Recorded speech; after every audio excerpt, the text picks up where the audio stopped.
Hello, and welcome back to the next part of the White Album 2 bonus story, The Idol Who Forgot How to Sing, otherwise known as the extra episode. So, this was actually released with the PlayStation 3 version of the game, and it takes place between the introductory chapter and the closing chapter, and just kind of goes over how distanced Setsuna and Haruki had become. So right now, they've finally managed to get back together.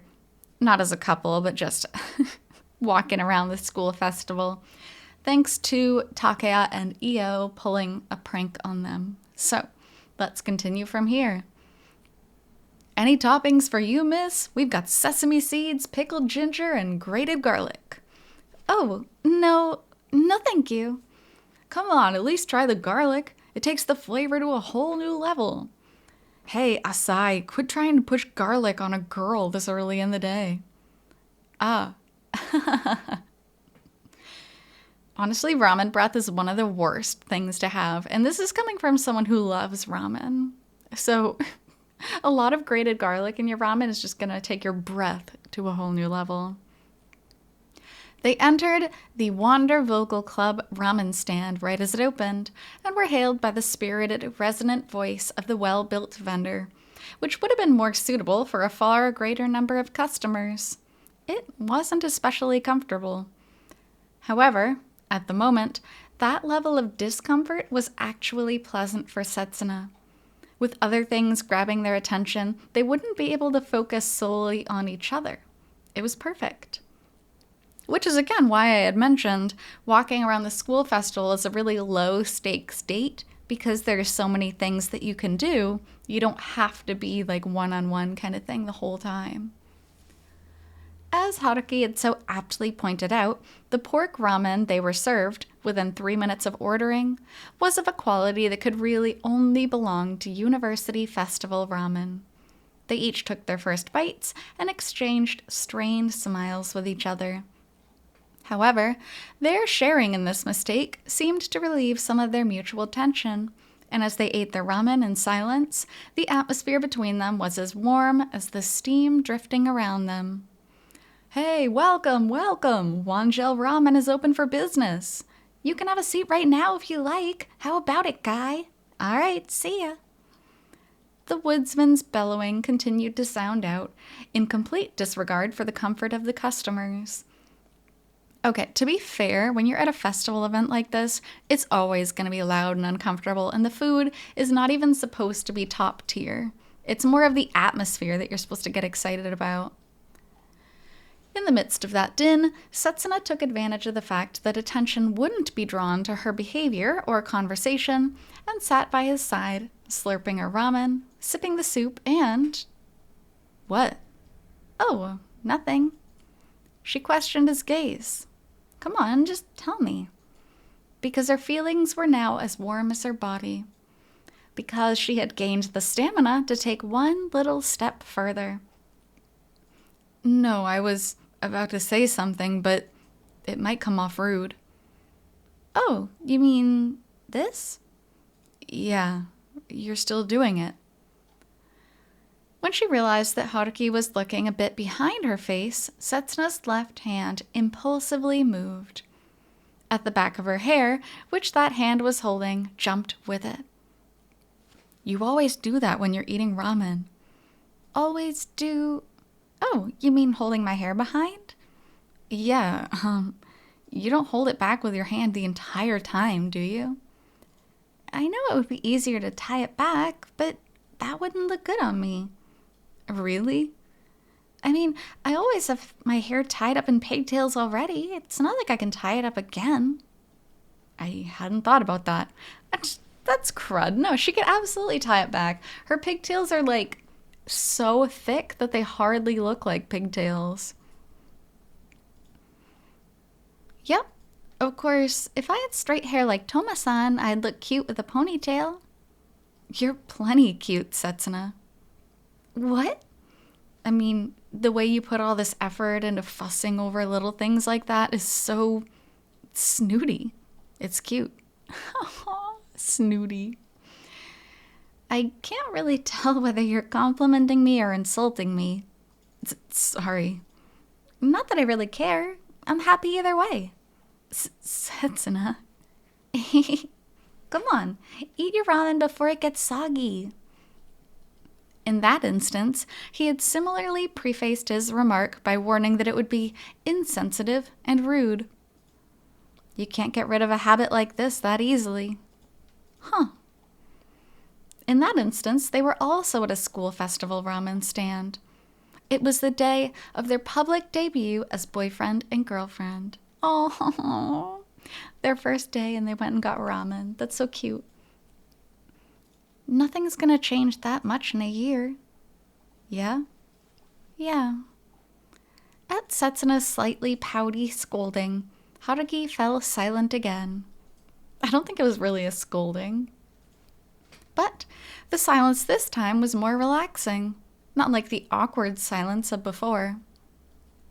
Because she knew that the current Haruki had accepted the current Setsuna. Because she knew it wasn't that their conversation was failing to connect, it was just that there wasn't any need to connect. So Setsuna had her fill of that easy silence, slowly draining the last drop of her soup. And immediately thereafter, she started to panic over the excess of salt and calories she had consumed that day. Haruki gave a small roll of his eyes and a slight smile at her reaction. Setsuna smiled as well, enduring the pain that shot through the back of her nose. It's odd. Just make sure you drink a lot of water. Here, Haruki-kun, they gave me 2 for free. Takoyaki? Yep, it just smelled so good that I couldn't help myself. You're not regretting all the ramen you ate earlier? I am. That's why I'm only having 2. You can have the rest. Wait, I had ramen too, you might remember. But I can't eat any more than this. Then what was the point of getting the freebies? What? I mean, it's a bargain. Something needs to be done about that housewife impulse of yours. That's very cute. Ramen is huge. Like, if you're able to eat an entire ramen plus something else, you have a gargantuan appetite. And what happened in the next few hours until the sunset, Setsuna could not clearly fix in her memory. The Class E haunted house is seriously scary. Sorry, Setsuna. That's probably my fault. Really? So the fact that it seemed like they were actually trying to threaten us was by your instructions too? Oh, no, Yep. Once a chairman, always a chairman. You may have retired, but you still got lots of influence. No, that's not what There's some other reason for them being so belligerent in their attacks. Grah! Yeah! Haruki-kun, I'm scared! Setsuna? Gah! Getting all flirty with Ogiso-san in public, are we? Gah! And just calling her Setsuna too, you traitor! Zombies don't get to bring personal feelings into this. You're all supposed to be dead, remember? Everybody's super jealous of Haruki.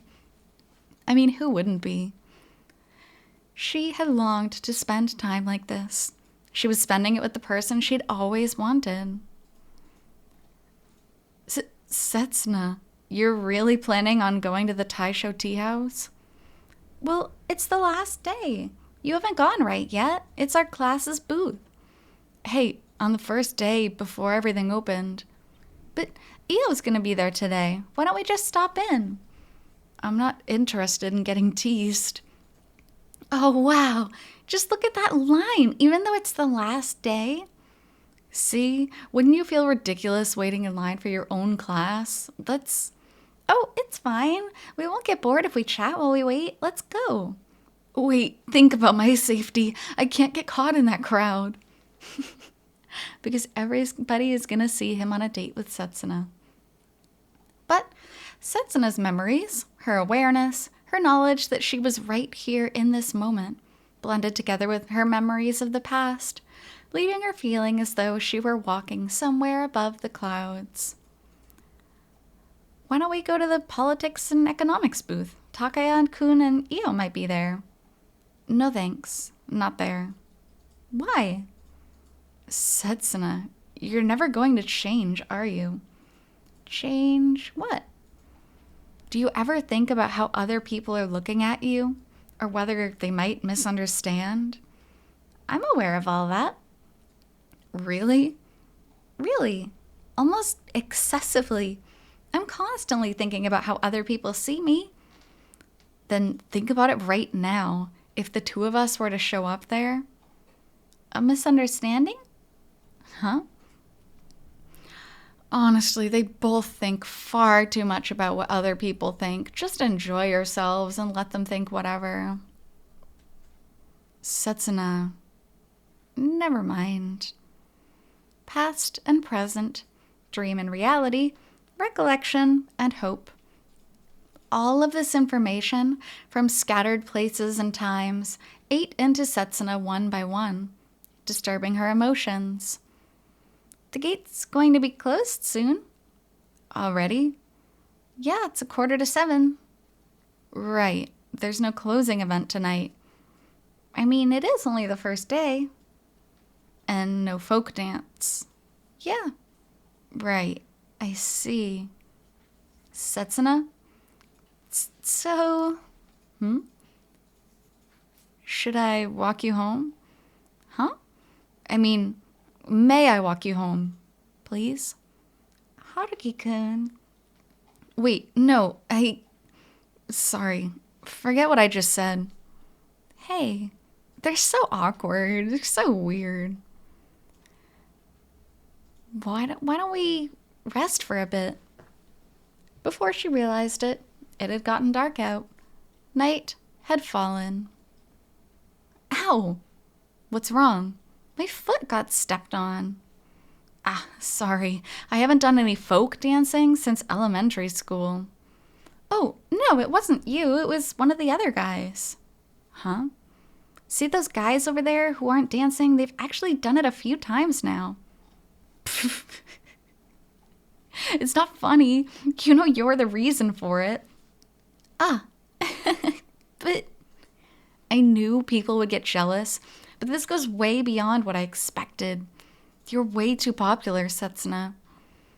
But Haruki-kun, you promised to take on that burden, didn't you? And I will. It's my duty and my privilege as, your boyfriend. Could you say something? I've just embarrassed myself completely saying that. Oh, sorry. I was just basking in it. Honestly, you're so easy. Setsuna. God, they act like such children. I mean, I guess, they're first-year university students. Or, no, that wasn't even in university. That was in high school. But even so. Children. Hey. Why don't we rest for a bit? Good idea. Should we head for the vending machines? No. Under that tree over there. Aren't you thirsty? I am. Then... But it isn't my throat that's dry. Huh? It's my lips. Ah. That tree is perfect. Setsuna. We have to go under that tree. All right.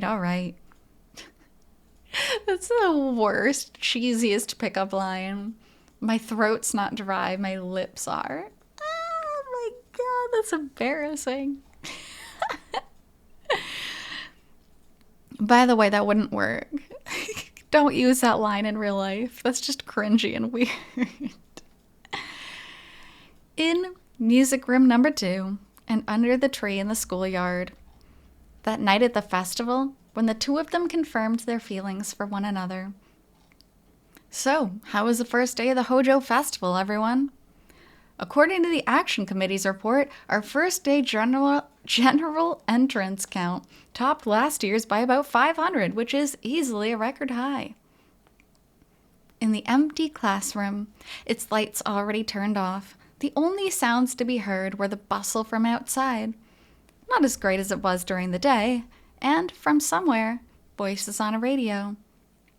Incidentally, our own staff were busying themselves with recording the outdoor shows. I wish I could have seen it, the WA2's troupe's summer performance, Someone, give us your impressions at least. Anyway, there's no point grumbling here, so let's hear the results of an entire day spent with nothing for fuel but convenience store onigiri. Whoops, I'm grumbling again. Anyway, our first song. And they did point out the WA2's troupe, which is actually connected a little bit to Chiaki's route, which is cool. It was the live broadcast from Hojo FM, which held the only broadcasting station in the university. These days, it was simple enough to transmit to the whole world through the internet. But this station, sponsored by a somewhat old-fashioned group that was bent on having the podcasts be limited to within the school, actually drew a fair bit of popularity among the students, with its sense of exclusivity and its equally old-fashioned, straightforward programming. You're not cold, Setsuna? No, I'm fine. It's cute that the radio show is still up and going. Despite technology advancing, good old radio is still good old radio. Amid the sound of enthusiastic shouts and cheers from the radio, the two of them stood perfectly still, staring at the festival scenery outside. A late autumn wind blew in through the open window, chilled by the dim night. This was fun. Setsuna murmured from the heart, holding her hair back as the cold wind fluttered it. A murmur full of happiness, whether with regard to now or to a year before was unclear, but it was a happiness she had not expressed recently. Yeah, it was. And Haruki's reply carried meaning and resonance enough to satisfy Setsuna's overflowing emotions. It might not have been as outright bursting with sentiment as the year before, but there was a clear, positive volition behind it.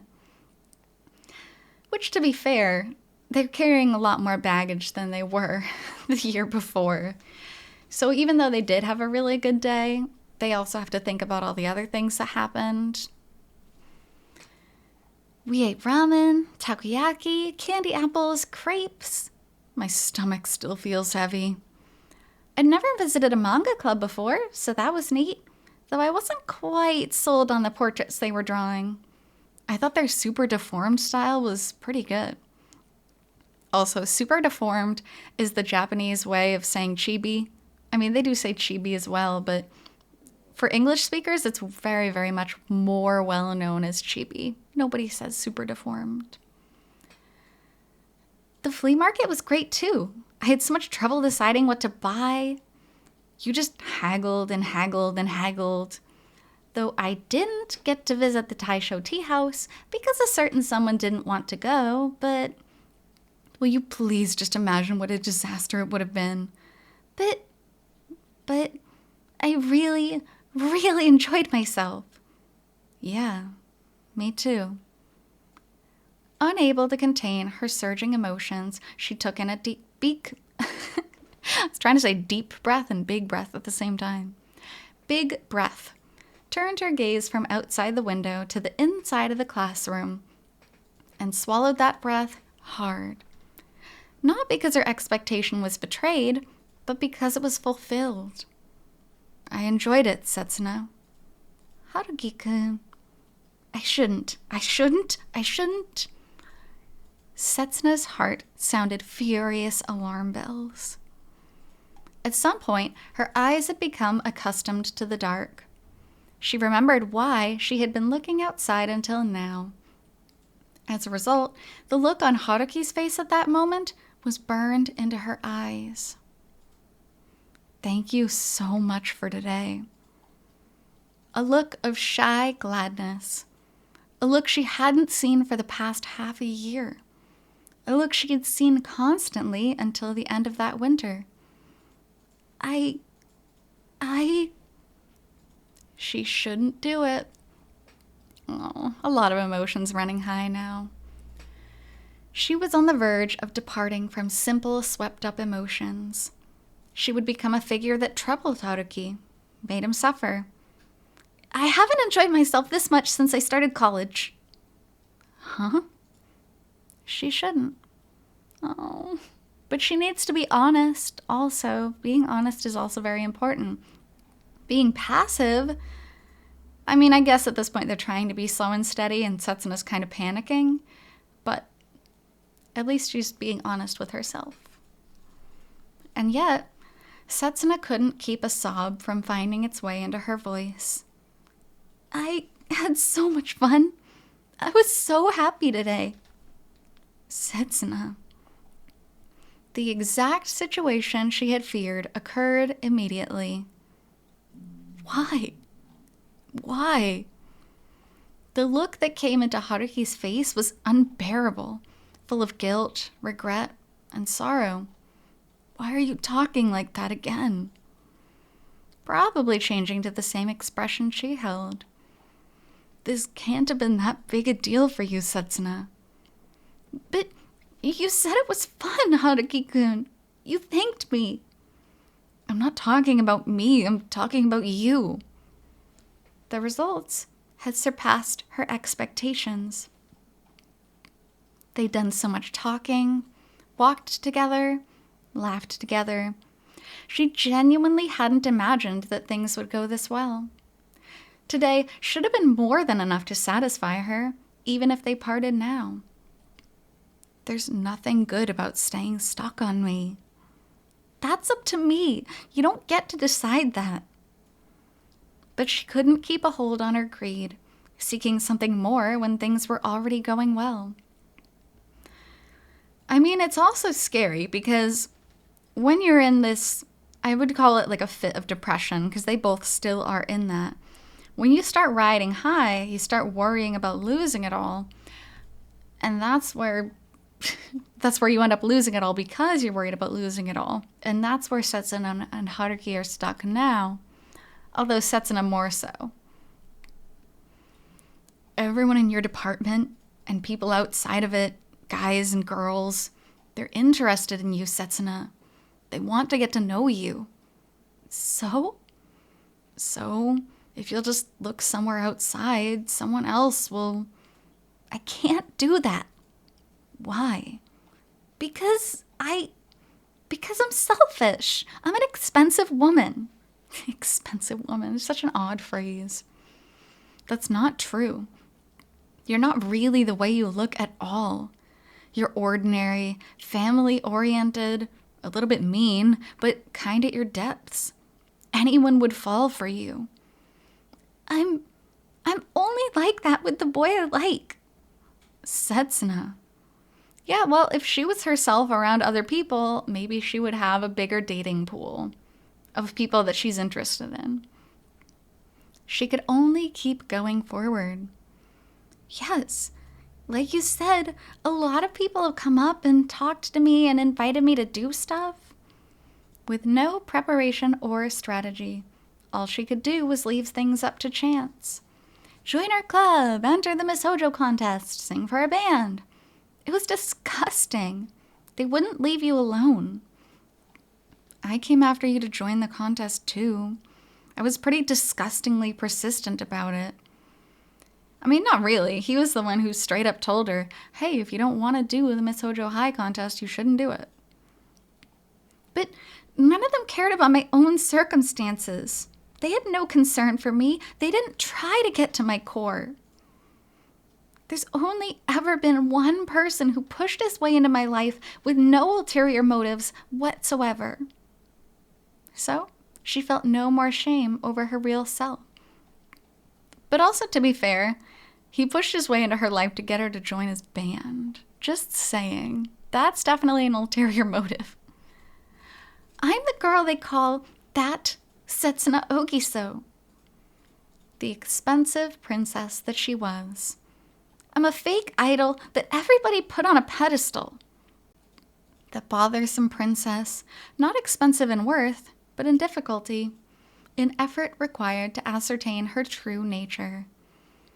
I can't go along with invitations from people who are after something. I can't be swayed from nosiness from people with a reason behind it. What this princess wanted wasn't a kiss from a prince.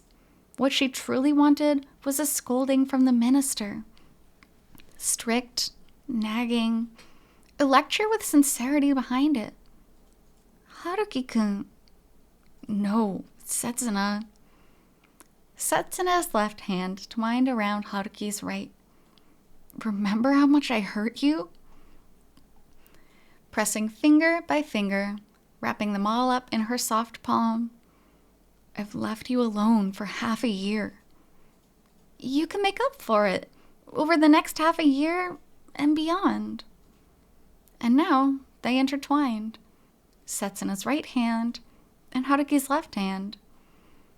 Even if we did yield to our loneliness and go back to how we were, I could end up hurting you again.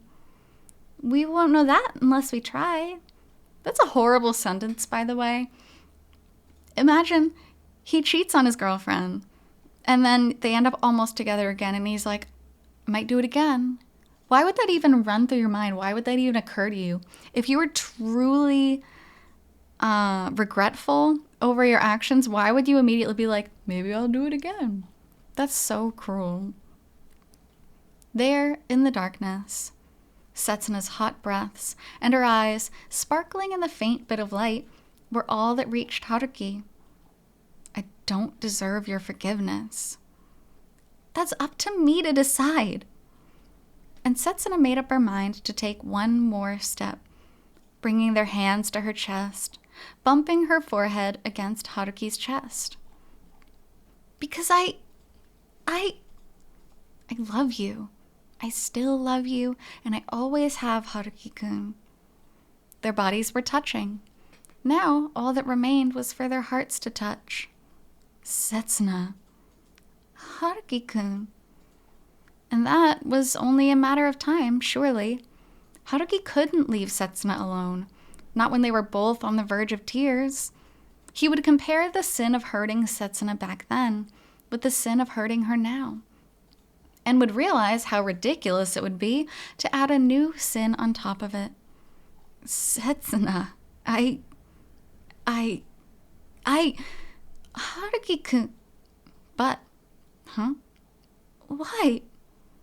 The romance between the noble and her servant. They're so close. The design of destiny, twisted in so many complicated ways, couldn't be broken that easily. Now, our last song of the day. I wonder how many of our listeners will know this one. Actually, this one is from last year's concert, not today's. From the high school concert, for that matter. An original, performed by a few kids a couple years below us. Oh, you know what's coming. And, it's a game, it's a story, so we know that the timing is very purposeful, and it's done on purpose, but man, the timing. Yeah, that concert's the stuff of legend. People still talk about how it drew everyone away from the university festival, and there were people just spilling out of the gym. It just so happens that the track found its way into our hands the other day, so without further ado, we give you its revival 1 year later. This is the Hojo High School Light Music Club with Unreaching Love, which you probably recognize as Todokanai Koi. I kind of wish they wouldn't have translated the song title. I don't think it's necessary, but I guess that's to each their own kind of thing. Setsuna? Everything was rewinding. Her body stiffened as she embraced him. Her hands weakened as she held his. And what was left was the true Setsuna, whom no one had ever seen. That's painful. That's really, really bad. Imagine you're finally just about to reconnect with your ex-boyfriend, and then bam, the song that you and him and the girl he cheated on you with just starts playing in the background. Awful, awful timing. The true changed Setsuna, unknown even by Haruki, with despair painted across her face. She had almost made it. She should have been able to follow through on the emotions that she had been stashing away for so long. And yet, unreaching love resounded through the dark, silent classroom. But Setsuna's ears didn't catch her own singing voice. She didn't hear Haruki's guitar playing. Only the keyboard that gently wrapped up their melody, guiding them. Only the name Kazusa Toma. The wounds carved into Setsuna's heart throbbed hotly. Oh, what a rough day for Setsuna. What a rough day for Haruki and Setsuna and their relationship. It was going well for a while, though. Like, the potential for them to have reconnected is there. It's just that they're not over their wounds. And honestly, I know they're high schoolers, so they're not going to think of this, but if they just had a little bit of therapy to try to get over their issues individually before they tried to come together as a couple, maybe these things wouldn't hurt as badly. But, they're kids. Not really kids, but they're young. So, thank you so much for joining me on this episode, and I will be back with the next one shortly. So until then, hope you take care. See you.